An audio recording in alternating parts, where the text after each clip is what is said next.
June 14th ఈ date market యొక్క స్వరూపం మార్చబోతుందా అంటే వస్తున్నటువంటి అప్డేట్స్ ప్రకారం చూసినట్లయితే ఇది గ్లోబల్ ఎకానమీస్ అన్నిటికీ కూడా పాజిటివ్ అయ్యేటువంటి అవకాశం ఉన్నది అన్నట్టుగా అప్డేట్స్ అయితే వస్తున్నాయి. And especially June 14th date రోజే ఈ అనౌన్స్మెంట్ రావచ్చని మార్కెట్ ఎందుకు ఎక్స్పెక్ట్ చేస్తుంది అండ్ అలాగే ఇప్పుడు డొనాల్డ్ ట్రంప్ ఈ వార్ ని ఎండ్ చేయడానికి సడన్ గా ఎందుకు ముందుకు వస్తున్నారు, వీటన్నిటి రిలేటెడ్ గా కూడా మనం మాట్లాడుకోవాల్సినటువంటి చాలా ఇంపార్టెంట్ అప్డేట్స్ ఉన్నాయి. వాటన్నిటి గురించి ఈ రోజు మార్కెట్ అనాలిసిస్ లో డీటెయిల్ గా మాట్లాడుకుందాం.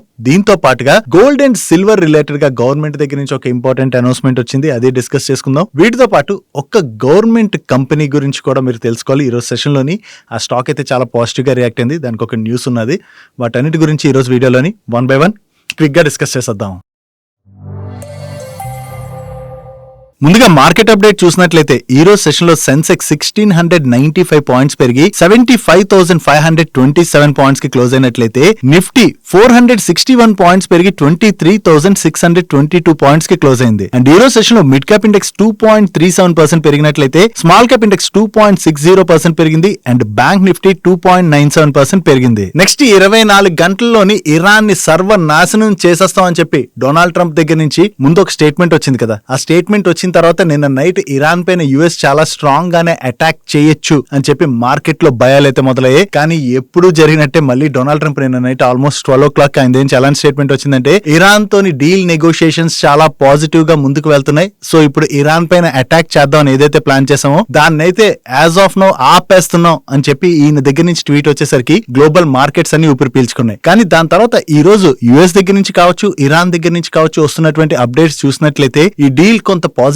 గానే ముందుకు వెళ్తున్నట్టుగా కనిపిస్తుంది. ఇప్పటి వరకు యుఎస్ ప్రతిసారి కూడా ఇరాన్ డీల్ కి ఒప్పుకుంటుందని చెప్తున్నా కూడా ఎవ్రీ టైం ఇరాన్ ఏం చెప్పింది, యుఎస్ చెప్తున్నటువంటి స్టేట్మెంట్స్ అన్ని రాంగ్, మేము ఈ డీల్ కి ఒప్పుకోవట్లేదని చెప్పి ఇరాన్ చెప్పింది కదా. కానీ ఈసారి ఇరాన్ దగ్గర నుంచి కూడా కొంత పాజిటివ్ స్టేట్మెంట్స్ వస్తున్నాయి. యాక్చువల్లీ యుఎస్ ఏమంటుందంటే ఇరాన్ తోని డీల్ 1 week లోనే అయిపోవచ్చు అని చెప్పి డొనాల్డ్ ట్రంప్ దగ్గర నుంచే స్టేట్మెంట్ వచ్చింది. అండ్ ఈ డీల్ లో భాగంగా ఇరాన్ దగ్గర ఉన్నటువంటి ఎన్రిచ్డ్ యురేనియం కావచ్చు, న్యూక్లియర్ వెపన్ రిలేటెడ్ గా వీళ్ళు ప్రీవియస్ గా ఏవైతే కండిషన్స్ పెట్టారో ఆ కండిషన్స్ కన్నిటికి ఇరాన్ ఒప్పుకుంది అని చెప్పి డొనాల్డ్ ట్రంప్ కామెంట్ చేసినట్లయితే ఇరాన్ దగ్గర నుంచి కూడా ఎలాంటి స్టేట్మెంట్స్ వస్తున్నాయంటే యుఎస్ దగ్గర నుంచి కంప్లీట్ గా ప్రపోజల్ అయితే వచ్చింది. ఎంఓయూ రిలేటెడ్ గా అయితే మేము ఆలోచిస్తున్నాం. దీనిలో భాగంగా యుఎస్ ఇక్కడ బ్లాకేడ్ ఏదైతే చేసిందో దాన్ని కంప్లీట్ గా తీసేస్తుంది. అండ్ అంతేకాకుండా స్ట్రైట్ ఆఫ్ హార్మోస్ ను కూడా కంప్లీట్ గా ఓపెన్ చేస్తుంది. అండ్ ఇరాన్ కి చెందినటువంటి ఫండ్స్ ఏవైతే ఫ్రీజ్ చేశారో ఆ ఫండ్స్ అన్నిటిని కూడా యుఎస్ రిలీజ్ చేస్తుందని అండ్ ఇరాన్ పైన ఫ్యూచర్ లోని అటాక్స్ చేయకుండా కూడా యుఎస్ ఒప్పందం చేసుకుంటుందని చెప్పేసి ఇరాన్ దగ్గర నుంచి స్టేట్మెంట్స్ వస్తున్నాయి. దీనిలో భాగంగా పాజిటివ్ గా డీల్ అయితే ముందుకు వెళ్తున్నట్టుగా బోత్ కంట్రీస్ దగ్గర నుంచి స్టేట్మెంట్స్ రావడంతో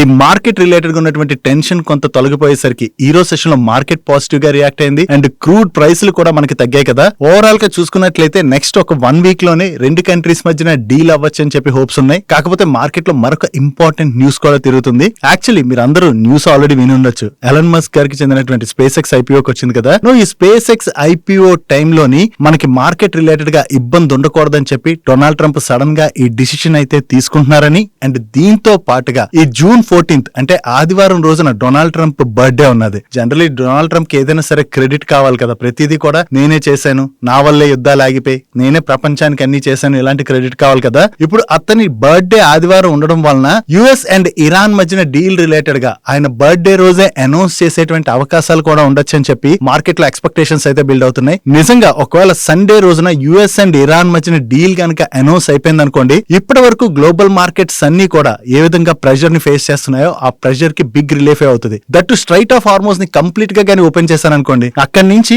కంప్లీట్ గా అంటే వార్ కన్నా ముందున్నటువంటి క్రూడ్ అండ్ గ్యాస్ సప్లైస్ ఉండకపోవచ్చు కానీ అట్లీస్ట్ ఇప్పుడు కంప్లీట్ గా ఇంపాక్ట్ అవుతుంది కదా. ఆ ఇంపాక్ట్ తగ్గి ప్రతి కంట్రీకి కూడా క్రూడ్ అండ్ గ్యాస్ సప్లైస్ తిరిగి స్టార్ట్ అవుతాయి. కాబట్టి ఇప్పటి వరకు గ్లోబల్ ఎకానమీస్ అన్ని ఏవైతే ప్రెషర్ ని ఫేస్ చేస్తున్నాయో ఆ ప్రెషర్ కొంత తగ్గచ్చు. క్రూడ్ ప్రైసులు తగ్గినట్లయితే పెట్రోల్ డీజిల్ ప్రైసులు కూడా తగ్గేటువంటి అవకాశం అయితే ఉన్నది కదా. సో ఓవరాల్ గా ఇవన్నీ కూడా గ్లోబల్ ఎకానమీస్ కి పాజిటివ్ అవుతాయి. కాబట్టి ఈ రోజు సెషన్ లో మార్కెట్ అయితే పాజిటివ్ గా రియాక్ట్ అయింది. చూడాలి ఈ రోజు నైట్ కానీ లేదా రేపు ఆర్ సండే రోజున యుఎస్ దగ్గర నుంచి అండ్ ఇరాన్ దగ్గర నుంచి ఈ డీల్ రిలేటెడ్ గా ఏమైనా పాజిటివ్ అనౌన్స్మెంట్స్ వస్తాయేమో అన్నది. ఒకవేళ పాజిటివ్ అనౌన్స్మెంట్స్ కనుక వచ్చినట్లయితే డెఫినెట్ గా దాని యొక్క ఇంపాక్ట్ గ్లోబల్ మార్కెట్స్ అన్నిటిపైన కూడా పాజిటివ్ గానే ప్లే చేస్తుంది. ఎస్పెషల్లీ మన ఇండియన్ మార్కెట్ రిలేటెడ్ గా మాట్లాడుకోవాలంటే ఈ వార్ అని కాదు, వార్ కన్నా ముందు నుంచి లాస్ట్ 2 years నుంచి చూసినట్లయితే ఏదో ఒక రకంగా మన మార్కెట్ లోని ప్రెషర్ అయితే కనపడుతుంది కదా. ప్రెసెంట్ గ్లోబల్ మార్కెట్స్ అన్నిటితో కంపేర్ చేస్తే మన మార్కెట్ కొంత బెటర్ వాల్యుయేషన్ లో ట్రేడ్ అవుతుంది కాబట్టి మన ఇండియన్ మార్కెట్స్ లోని మరింత పాజిటివ్ మూమెంటం అన్నది కనపడేటువంటి అవకాశం ఉంది. బట్ ఈ డీల్ అవ్వడం అన్నది గ్లోబల్ ఎకానమీస్ అన్నిటికీ కూడా చాలా ఇంపార్టెంట్. ఒకవేళ వీటి రిలేటెడ్ గా వీకెండ్ లో ఏదైనా ఇంపార్టెంట్ అప్డేట్ వచ్చినట్లయితే వెంటనే మీకు మన social media platforms like WhatsApp కావచ్చు, టెలిగ్రామ్ కావచ్చు షేర్ చేస్తాం. ఈవెన్ నిన్న నైట్ వచ్చినటువంటి ఇంపార్టెంట్ అప్డేట్ కూడా నిన్న నైట్ 12 o'clock మీకు మన వాట్సాప్ ఛానల్లోని టెలిగ్రామ్ ఛానల్ కూడా షేర్ చేయడం జరిగింది. సో మీరు ఎవరైనా ఫాలో అవట్లేనట్లయితే ఛానల్స్ ఫాలో అవడానికి ప్రయత్నించండి. లింక్స్ అయితే మనకి వీడియో డిస్క్రిప్షన్ లోను కింద కామెంట్ సెక్షన్ లో ఫస్ట్ కామెంట్ లోనే ఉంటాయి. మీకు వెంటనే అప్డేట్స్ అయితే షేర్ చేస్తాం. డైలీ మార్కెట్ రిలేటెడ్ ఉండే ఇటువంటి ఇంపార్టెంట్ ఇన్ఫర్మేషన్ ఏదైతే ఉంటుందో దాన్ని మీకు డీటెయిల్ గా షేర్ చేయడానికి మన టీం పెడుతున్నటువంటి ఎఫర్ట్స్ కనుక వీడియో చూస్తున్న ఏ పాయింట్ ఆఫ్ టైం అయినా మీకు హెల్ప్ఫుల్ అయినట్లయితే మన వీడియోని మర్చిపోకుండా లైక్ చేయడానికి ప్రయత్నించండి. నెక్స్ట్ ఇప్పుడు ఇరాన్ వార్ అయితే ఎండ్ అయ్యేలా కనపడుతుంది కదా. అండ్ ఈ వార్ ఎండ్ అయినట్లయితే 30 days లోపే స్ట్రైట్ ఆఫ్ హార్మోస్ కంప్లీట్ గా ఓపెన్ అవుతుంది అన్నట్టుగా కూడా అప్డేట్స్ అయితే వస్తున్నాయి. ఒకవేళ 30 days లో స్ట్రైట్ ఆఫ్ హార్మోస్ కంప్లీట్ గా ఓపెన్ అయినట్లయితే క్రూడ్ అండ్ గ్యాస్ సప్లైస్ తిరిగి స్టార్ట్ అవుతాయి కదా. Crude and gas supplies impact అవడం వల్లనే కంటిన్యూస్ గా మన కంట్రీలోని పెట్రోల్ అండ్ డీజిల్ ప్రైసులు రీసెంట్ గా పెరిగాయి అండ్ అలాగే గ్యాస్ ప్రైసులు కూడా పెరిగాయి కదా. సో ఇప్పుడు 30 days లో ఒకవేళ క్రూడ్ గ్యాస్ సప్లైస్ తిరిగి నార్మల్ గా స్టార్ట్ అయిపోయాయి అనుకోండి, మనకి ఇప్పటివరకు ఏదైతే భయం ఉన్నదో ఆ భయం తొలగిపోద్ది అండ్ క్రూడ్ రిజర్వ్స్ కూడా పెరుగుతాయి, క్రూడ్ ఆయిల్ ప్రైసులు కూడా తగ్గుతాయి కదా. సో ఆ తగ్గిన తర్వాత ఇప్పుడు పెంచినటువంటి ప్రైస్ ని కంప్లీట్ గా గవర్నమెంట్ తగ్గిస్తుందా లేదా అన్నది మనం చూడాలి. యాక్చువల్లీ పెట్రోల్ అండ్ డీజిల్ ప్రైసులు పెరగడం వలన రీసెంట్ గా వేరియస్ FMCG కంపెనీస్ వాళ్ళ ప్రైసులు పెంచుతున్నాయి, నిత్యావసర వస్తువుల ధరలు పెరిగిపోతున్నాయి. దానివల్ల మన కంట్రీలో ఇన్ఫ్లేషన్ తిరిగి పెరుగుతుంది కదా. దీన్ని కంట్రోల్ చేయాలంటే క్రూడ్ ప్రైసులు తగ్గినట్లయితే గవర్నమెంట్ కూడా వెంటనే పెట్రోల్ అండ్ డీజిల్ ప్రైస్లు అయితే తగ్గించాల్సింది. బట్ ప్రీవియస్ గా ఎంతైతే పెంచారో అంత ప్రైస్ వెంటనే తగ్గిస్తారా లేదా అన్నది మనం చూడవలసి ఉన్నది. Next government of India gold and silver పైన బేస్ ఇంపోర్ట్ డ్యూటీని కట్ చేసినట్టుగా మీడియా ప్లాట్ఫామ్స్ దగ్గర నుంచి అప్డేట్స్ వస్తున్నాయి. 10 grams గోల్డ్ పైన $80 వరకు బేస్ ఇంపోర్ట్ ప్రైస్ కట్ చేసిందని అండ్ అలాగే సిల్వర్ కేజీ పైన $276 బేస్ ఇంపోర్ట్ ప్రైస్ అయితే కట్ చేసినట్టుగా అప్డేట్స్ వస్తున్నాయి.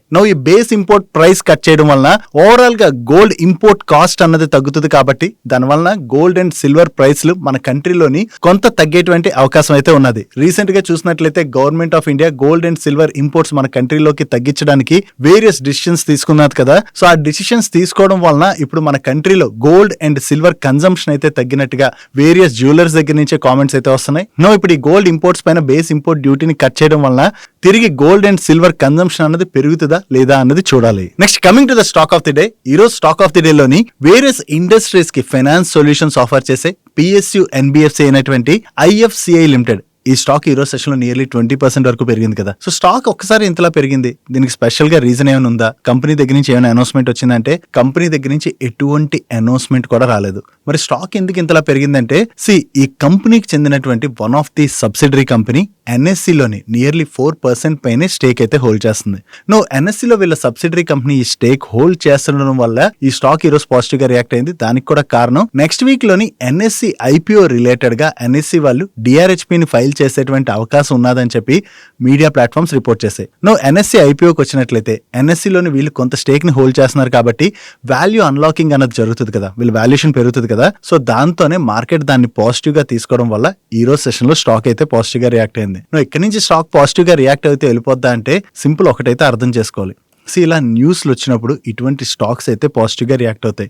కాకపోతే NSE IPO రిలేటెడ్ గా ఈ రోజు న్యూస్ కాదు కదా, చాలా కాలం నుంచి NSE IPO రిలేటెడ్ గా న్యూస్ వస్తానే ఉంది, అది డిలే అవుతూనే ఉంది. ఈవెన్ దో NSE IPOకి వచ్చి NSE లిస్ట్ అయిపోయినా కూడా మైట్ బి ఆ వాల్యుయేషన్ ఏదైతే వీళ్ళకి అడ్వాంటేజ్ దొరుకుతుందో దానివల్ల స్టాక్ లో కొంత పాజిటివ్ మూమెంటం కనపడినా వీళ్ళ బిజినెస్ లో కనుక గ్రోత్ డెలివర్ చేయలేదనుకోండి, దాని తర్వాత ఇప్పుడు ఏదైతే స్టాక్ లో పాజిటివ్ మూమెంటం చూస్తున్నామో దానిలో రివర్సల్ కూడా కనపడేటువంటి అవకాశం ఉన్నది. కాబట్టి ఇటువంటి న్యూస్లు చూసి కంగారు పడిపోయి ఎప్పుడు కూడా మన ఇన్వెస్ట్మెంట్ డిసిషన్ అన్నది తీసుకోకూడదు. నెక్స్ట్ MTR టెక్నాలజీస్ రిలేటెడ్ గా మాట్లాడుకోవాలి. ఫస్ట్ థింగ్, నిన్న స్టాక్ లో చాలా ప్రెషర్ కనపడ్డాక మన వీడియోలో క్లియర్ గా మాట్లాడుకున్నాం కదా, వీళ్ళకి డేటా సెంటర్ రిలేటెడ్ ఉన్నటువంటి ఆపర్చునిటీ లాంగ్ టర్మ్ ఆపర్చునిటీ ఇప్పుడు వన్ ప్రాజెక్ట్ ఏదో హోల్డ్ అయిందని చెప్పి వీళ్ళకి స్టాక్ లో ప్రెషర్ కనపడినా సరే కంగారు పడిపోవాల్సిన అవసరం లేదని చెప్పి డీటెయిల్ గా డిస్కస్ చేసుకున్నాం.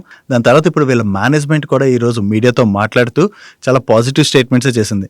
యాక్చువల్లీ బ్లూమ్ ఎనర్జీ వాళ్ళ వన్ ఆఫ్ ది క్లయింట్ ఒక డేటా సెంటర్ ప్రాజెక్ట్ ని హోల్డ్ చేశారని చెప్పి న్యూస్ వచ్చింది కదా. దాని రిలేటెడ్ గా వీళ్ళకి ఇప్పటి వరకు బ్లూమ్ ఎనర్జీ దగ్గర నుంచి ఎటువంటి కమ్యూనికేషన్ కూడా లేదని, వీళ్ళ ఆర్డర్స్ ఏమీ పాజ్ అవ్వలేదని, అండ్ ఫైనాన్షియల్ ఇయర్ 27 రిలేటెడ్ గా వీళ్ళు ఏదైతే ప్రీవియస్ గా గైడెన్స్ ఇచ్చారో ఆ గైడెన్స్ అయితే డెఫినెట్ గా మీట్ అవుతాం. స్ట్రాంగ్ ఆర్డర్ ఇన్ఫ్లోస్ కూడా వీళ్ళకి కనపడుతున్నాయని చెప్పి వీళ్ళ మేనేజ్మెంట్ క్లారిటీ ఇచ్చేసరికి ఈ రోజు సెషన్ లో తిరిగి స్టాక్ లో మనకి పాజిటివ్ మూమెంట్ కనపడింది. మైట్ బి ఇటువంటి న్యూస్ వచ్చినప్పుడు స్టాక్స్ నెగిటివ్ గా రియాక్ట్ అవ్వచ్చు, కానీ ప్రెసెంట్ డేటా సెంటర్ రిలేటెడ్ గా ఆపర్చునిటీ ఏదైతే ఉందో అది లాంగ్ టర్మ్ ఆపర్చునిటీ. దాని వల్ల డెఫినెట్ గా ఎంటీఆర్ వాళ్ళకైతే పాజిటివ్ కానుంది. నెక్స్ట్ ఈ రోజు మన మార్కెట్ క్లోజ్ అయిన తర్వాత మన India May month CPI data అయితే రిలీజ్ అయింది.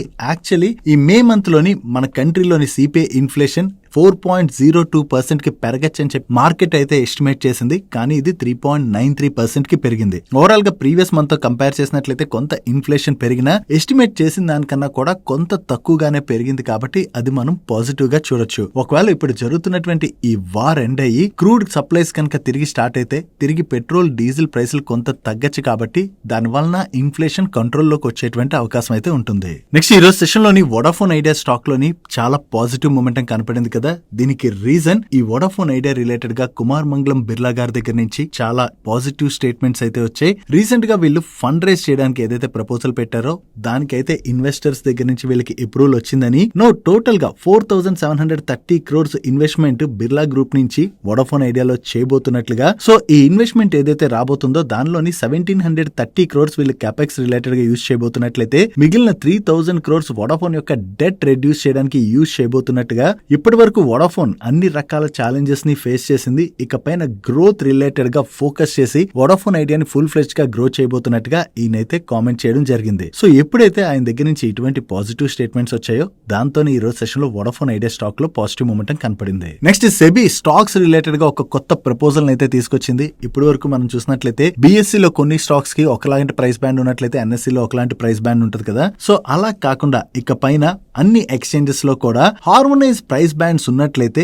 ఇలిక్విడ్ స్టాక్స్ ఉంటాయి కదా, వాటిలోని లిక్విడిటీని అండ్ అలాగే ప్రైస్ డిస్కవరీని కూడా ఇంప్రూవ్ చేయొచ్చు అని చెప్పేసి సెబీ అయితే ఇప్పుడు అన్ని ఎక్స్చేంజెస్ లో కూడా హార్మోనైజ్ ప్రైస్ బ్యాండ్స్ అయితే ఉంచాలి అని చెప్పి ఒక కొత్త ప్రపోజల్ అయితే తీసుకురావడం జరిగింది. ఇలా తీసుకురావడం ద్వారా చిన్న చిన్న కంపెనీస్ ఉంటాయి కదా వాటి రిలేటెడ్ గా మనకి లిక్విడిటీ అది కొంత ఇంప్రూవ్ అయ్యేటువంటి అవకాశం ఉంది. సో యాజ్ ఆఫ్ నో ఇది ప్రపోజల్ మాత్రమే. దీని రిలేటెడ్ గా ఇండస్ట్రీ కామెంట్స్ అయితే తీసుకుంటారు. ఈ కామెంట్స్ వచ్చిన తర్వాత ఒకవేళ అంతా పాజిటివ్ గా ఉన్నట్లయితే దీన్ని సెబీ ఫర్దర్ గా ఇంప్లిమెంట్ చేసేటువంటి అవకాశం ఉన్నది. నెక్స్ట్ మన కంట్రీలోని న్యూక్లియర్ పవర్ కెపాసిటీస్ ని పెంచడానికి గవర్నమెంట్ ఆఫ్ ఇండియా చాలా స్ట్రాంగ్ గా ఫోకస్ చేస్తుంది కదా. దీనిలో భాగంగా 2019 ఏప్రిల్ 1 నుంచి 2026 జనవరి 31 మధ్యన కొన్ని రకాల న్యూక్లియర్ పవర్ జనరేషన్ ఎక్విప్మెంట్స్ ఏవైతే మన ఇండియాలోకి ఇంపోర్ట్ చేసుకున్నారో వాటిపైన కస్టమ్ డ్యూటీని మినహాయించాలని చెప్పి గవర్నమెంట్ అయితే డిసైడ్ చేయడం జరిగింది. సో ఈ విధంగా గవర్నమెంట్ దగ్గర నుంచి కంపెనీస్ కి ఫుల్ ఫ్లెజ్డ్ సపోర్ట్ వచ్చినట్లయితే న్యూక్లియర్ పవర్ కెపాసిటీస్ ని స్ట్రాంగ్ గా బిల్డ్ చేయడానికి కంపెనీస్ కూడా ఫోకస్ చేసి వర్క్ చేస్తాయి, కాబట్టి మన న్యూక్లియర్ పవర్ కెపాసిటీస్ ని కూడా స్ట్రాంగ్ గా పెంచుకునేటువంటి అవకాశం ఉన్నది. సో దీనిలో ఏవైతే కంపెనీస్ ఆల్రెడీ వీటిని ఇంపోర్ట్ చేసుకుని ఉంటాయో వాటన్నిటికీ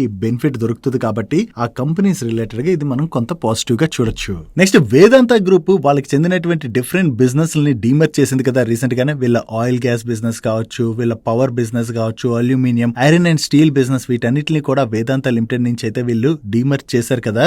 ఈ డీమర్జ్ చేసినటువంటి రిమైనింగ్ 4 కంపెనీస్ ఈ మండే అంటే 15th జూన్ రోజున మార్కెట్ లోని లిస్ట్ అవబోతున్నాయి. సో ఈ డీమర్జర్ లో ఎవరైతే పార్టిసిపేట్ చేస్తుంటారో మీ డీమ్యాట్ అకౌంట్స్ లోని ఈ షేర్స్ అన్ని కూడా మండే నుంచి ట్రేడ్ అవడం స్టార్ట్ అవుతాయి. నెక్స్ట్ హిటాచి ఎనర్జీ వాళ్ళు స్ట్రాంగ్ గా క్యాపెక్స్ చేయబోతున్నట్టుగా ప్రీవియస్ గానే అనౌన్స్ చేశారు కదా. దీనిలో భాగంగా వీళ్ళు టోటల్ గా 2,000 crores అయితే ఇన్వెస్ట్ చేయబోతున్నట్టుగా ఈ రోజు ఎక్స్చేంజెస్ కి అప్డేట్ చేయడం జరిగింది.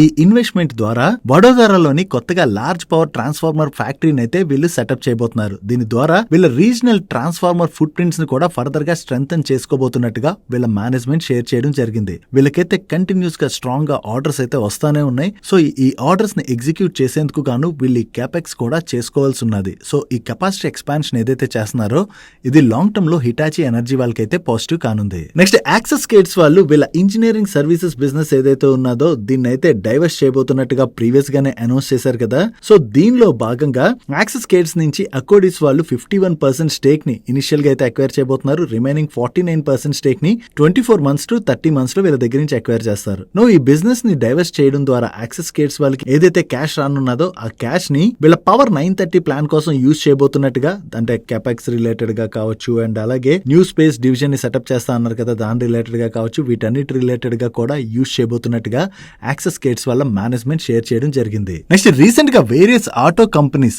వాళ్ళకి చెందినటువంటి వెహికల్ ప్రైస్లు అయితే పెంచుతున్నట్టుగా అనౌన్స్ చేశాయి కదా. దీనిలో భాగంగా ఇప్పుడు టాటా మోటార్స్ ప్యాసింజర్ వెహికల్స్ వాళ్ళు కూడా ఈ జూలై 1st నుంచి వాళ్ళకి చెందినటువంటి కార్స్ అండ్ ఎస్యూస్ పైన ప్రైస్ హైక్ అయితే తీసుకోబోతున్నట్టుగా వీళ్ళ ఎక్స్చేంజెస్ కి అప్డేట్ చేస్తున్నారు. వీళ్ళ వెహికల్స్ పైన అప్ టు 1.5% వరకు ప్రైస్ హైక్ తీసుకుంటున్నామని, రీసెంట్ గా ఇన్పుట్ కాస్ట్ పెరిగిపోయింది కదా, సో దాన్ని ఎండ్ యూజర్ కి పాస్ ఆన్ చేయడానికి ఈ ప్రైస్ హైక్ అయితే తీసుకున్నట్టుగా వీళ్ళ మేనేజ్మెంట్ షేర్ చేస్తుంది. సో ఈ ప్రైస్ హైక్ తీసుకోవడం వలన వీళ్ళకి ఏదైతే ఇన్పుట్ కాస్ట్ పెరుగుతున్నదో దాన్ని ఎండ్ యూజర్ కి పాస్ ఆన్ చేస్తున్నారు కాబట్టి దీని వలన వీళ్ళ మార్జిన్స్ ఇంపాక్ట్ అవ్వకుండా ఉంటాయి. సో ఇది కొంత టాటా మోటార్స్ ప్యాసింజర్ వెహికల్స్ వాళ్ళ రిలేటెడ్ గా మనం పాజిటివ్ గా చూడొచ్చు.